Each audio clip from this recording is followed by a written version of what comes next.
Hi friends, welcome to Malayalees kitchen. ഇന്ന് soya chunks വെച്ചിട്ട് ഒരു പ്രത്യേക അല്ലെങ്കിൽ ഒരു സ്പെഷ്യൽ ഡിഷ് തന്നെയാണ്, ഒരു വെറൈറ്റി ഡിഷാണ് സോയ മലായി. നമ്മൾ മലായി ഡിഷ് പലതും നമ്മൾ കണ്ടിട്ടുണ്ടാകാം, കേട്ടിട്ടുണ്ടാകാം. പക്ഷേ സോയ ചങ്ക്സ് വെച്ചിട്ട് ഇതുവരെ ഞാനൊരു മലായി ഡിഷ് കണ്ടിട്ടില്ല. അതുകൊണ്ടാണ് ഞാൻ ഇന്ന് സോയ ചങ്ക്സ് വെച്ചിട്ട് ഈ മലായി ഡിഷ് തയ്യാറാക്കുന്നത്. അതിന് ഞാനിവിടെ എടുത്തിരിക്കുന്ന ചെറിയ സോയ ചങ്ക്സ് ആണ്, വളരെ ചെറുത്.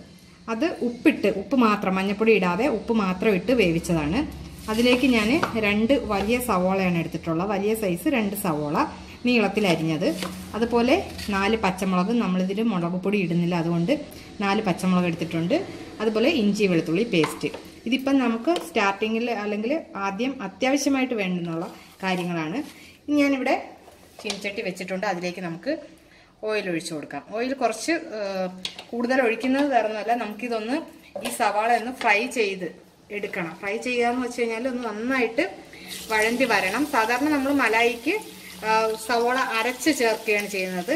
പക്ഷെ ഇത്രയും എമൗണ്ട് നമുക്ക് അരച്ച് അത് പിന്നെ വഴറ്റിയെടുക്കാനായിട്ട് ടൈം എടുക്കും. അതുകൊണ്ട് നമുക്ക് ഇതുപോലെ ഒന്ന് വഴറ്റിയതിന് ശേഷം അരച്ച് നമുക്ക് വീണ്ടും ഗ്രേവിയാക്കി എടുക്കാം. അതിന് നമുക്ക് ഈ സവോളയും പച്ചമുളകും ഇതിലേക്ക് ചേർത്ത് കൊടുക്കാം. ഇനി ഇത് നമുക്ക് നന്നായിട്ടൊന്ന് ഇളക്കി ഒന്ന് വാടി വന്നതിന് ശേഷം നമുക്ക് ഇഞ്ചിയും പച്ചമുളകും ചേർത്ത് കൊടുക്കാം.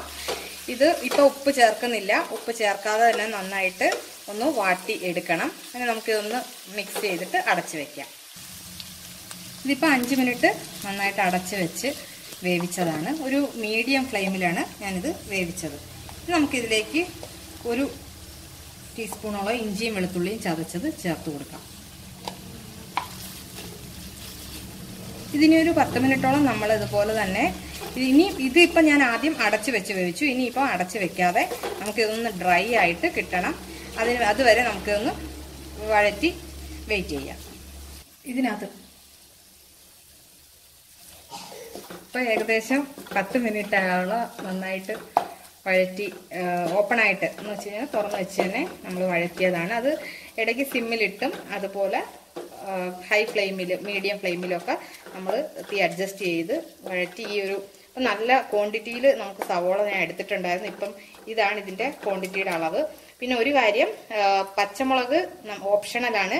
എനിക്ക് എരിവ് വേണം എന്നുള്ളത് കൊണ്ട് ഞാൻ പച്ചമുളക് ചേർത്താണ്. പച്ചമുളക് ഇല്ലാതെയും നമുക്ക് ഉണ്ടാക്കാം. അത് എരിവ് കാണില്ല, ഒട്ടും എരിവ് കാണില്ല. നല്ല മലായി എന്ന് പറയുമ്പോഴത്തേനും അതിനൊരു സ്വീറ്റ് ആയിട്ട് കിട്ടുന്ന ഒരു ഇതാണ്.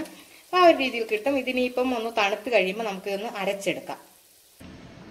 അപ്പം ഏകദേശം അല്ല, നന്നായിട്ട് സവോള വഴറ്റിയത് തണുത്തിട്ടുണ്ട്. ഇനി നമുക്കിതൊരു അരയ്ക്കുന്ന മിക്സിയുടെ ഒരു ജാറിലേക്ക് ഇട്ട് നന്നായിട്ട് അരച്ചെടുക്കാം. സവോള നന്നായിട്ട് അരച്ചെടുത്തിട്ടുണ്ട്. ഇത് നമുക്ക് തിരിച്ച് വീണ്ടും ഇതിലേക്കിടാം. ഇതിൽ നിന്ന് സവോള എടുത്തപ്പം കുറച്ച് ഓയിൽ ബാലൻസ് വന്നിട്ടുണ്ട്. അതിലേക്ക് തന്നെ നമുക്കിതുകൂടി ഇട്ട് കൊടുക്കാം. നമുക്കിതൊന്ന് നന്നായിട്ടൊന്ന് ഇളക്കി കൊടുക്കാം. ഇനി നമ്മൾ ഇതുവരെ ഉപ്പൊന്നും ചേർത്തിട്ടില്ല. ഉപ്പ് ചേർക്കാതെ തന്നെയാണ് ഇത്രയും വഴറ്റിയെടുത്തത്. ഒന്ന് ഫ്ലെയിം ഇപ്പം കുറഞ്ഞ തീയിൽ കിടക്കുകയാണ്, അപ്പോൾ ഫ്ലെയിം ഒന്ന് കൂട്ടിയിട്ടുണ്ട്. നമുക്കിതിലേക്ക് പാല്, ഞാൻ 1 കപ്പ് പാലാണ്. അത് ഏത് പാല്, പശുവിൻ പാലാണെങ്കിലും നമുക്ക് യൂസ് ചെയ്യാം, തേങ്ങാപ്പാലാണെങ്കിൽ തേങ്ങാപ്പാൽ. അപ്പം പശുവിൻ പാലാണ് ഞാൻ എടുത്തിട്ടുള്ളത്. ഇതിനെ നമുക്ക് നന്നായിട്ടൊന്ന് മിക്സ് ചെയ്യാം. പാൽ ചേർത്ത് നന്നായിട്ട് ഇളക്കിയിട്ടുണ്ട്. ഫ്ലെയിം കുറച്ച് വെച്ചേക്കാണ്. ഇനി നമുക്കിതിലേക്ക് ആവശ്യത്തിന് ഉപ്പിട്ടാണ് സോയ ചങ്ക്സ് തിളപ്പിച്ചിട്ടുള്ളത്. അതുപോലെ 1 ടീസ്പൂൺ മല്ലിപ്പൊടി, ജീരകപ്പൊടി 1/2 ടീസ്പൂണോളം ചേർത്ത് കൊടുക്കാം. അതുപോലെ കുരുമുളക് പൊടി, നമ്മൾ പച്ചമുളക് അരച്ചിട്ടുണ്ട്, അതുകൊണ്ട് കുരുമുളകിൻ്റെ അളവ് കുറയ്ക്കാം. പിന്നീട് നമ്മൾ ചേർക്കുന്നത് ഗരം മസാലയാണ്. അതും ഒരു 1/2 ടീസ്പൂണോളം നമുക്ക് ചേർത്ത് കൊടുക്കാം. ഇനി നമുക്ക് നന്നായിട്ടൊന്ന് മിക്സ് ചെയ്ത് കൊടുക്കാം. അപ്പം നന്നായിട്ട് മിക്സ് ചെയ്ത് 2 മിനിറ്റ് ചെറിയ ഇതായിട്ട് തിളച്ചിട്ടുണ്ട്. ഇനി നമുക്കിതിലേക്ക് സോയ ചങ്ക്സ് ഇട്ട് കൊടുക്കാം. നന്നായിട്ട് മിക്സ് ചെയ്യാം. നന്നായിട്ട് തിളയ്ക്കണം. ഇപ്പം തന്നെ ഈ കൂട്ടത്തിൽ നമുക്ക് മല്ലിയില കൂടി ഇതിലേക്ക് ഇട്ട് കൊടുക്കാം. മല്ലിയില കുറച്ച് കൂടുതൽ ടേസ്റ്റിനനുസരിച്ച് നിങ്ങൾക്ക് ടേസ്റ്റ് ഇഷ്ടമുള്ളവർക്ക് കൂടുതൽ ഇട്ട് കൊടുക്കാം. നമുക്ക് നന്നായിട്ടൊന്ന് ഇളക്കി കൊടുക്കാം. ഇത് കുറുകി വരുന്നു എന്നുണ്ടെങ്കിൽ നിങ്ങൾ കുറച്ച് വെള്ളം, ചൂടുവെള്ളം വളരെ കുറച്ച്, അതെന്ന് വെച്ച് കഴിഞ്ഞാൽ നിങ്ങൾക്ക് എത്രയാണോ ഇതിൻ്റെ ഗ്രേവിയുടെ തിക്നെസ് ആവശ്യം എന്ന് വെച്ച് കഴിഞ്ഞാൽ അതിലേക്ക് തിളച്ച വെള്ളം മാത്രം ഒഴിച്ചു കൊടുക്കുക. തിളച്ചുകൊണ്ടിരിക്കുമ്പോൾ അതിൽ നിന്ന് ഒന്നോ അര അങ്ങനെ എത്ര ഗ്ലാസ് എന്ന് വെച്ച് കഴിഞ്ഞാൽ ഒഴിച്ചു കൊടുത്ത് ഗ്രേവി ഒന്ന് ലൂസാക്കാം. ഞാൻ എന്തായാലും കുറച്ച് വെള്ളവും കൂടെ ഒഴിക്കുന്നുണ്ട്. ഇതൊന്നും എന്തായാലും നന്നായിട്ട് തിളച്ച് വരട്ടെ.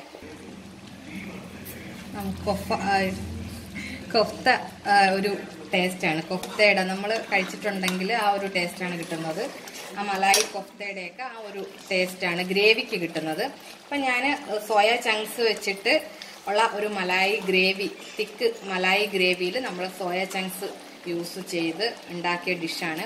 ഞാൻ പറയുന്നു, നിങ്ങൾ ഒരു തവണ തീർച്ചയായിട്ടും ഇത് വെച്ച് കഴിച്ചു കഴിഞ്ഞാൽ നിങ്ങൾക്കിത് ഇഷ്ടമാകും. നല്ല ടേസ്റ്റാണ്.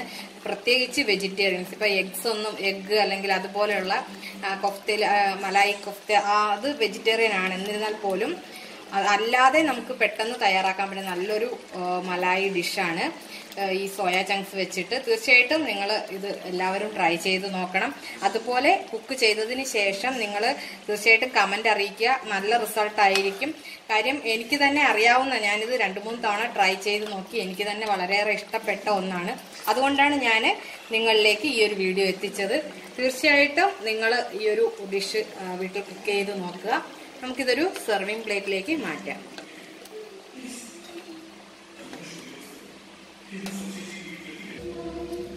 അപ്പം നമ്മുടെ സോയ ചങ്ക്സ് വെച്ചിട്ടുള്ള മലായി സോയ ചങ്ക്സ് റെഡി ആയിട്ടുണ്ട്.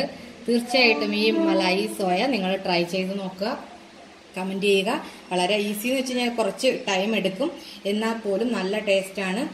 അത് എല്ലാവരും ഒന്ന് ട്രൈ ചെയ്ത് നോക്കുക. Thank you, by.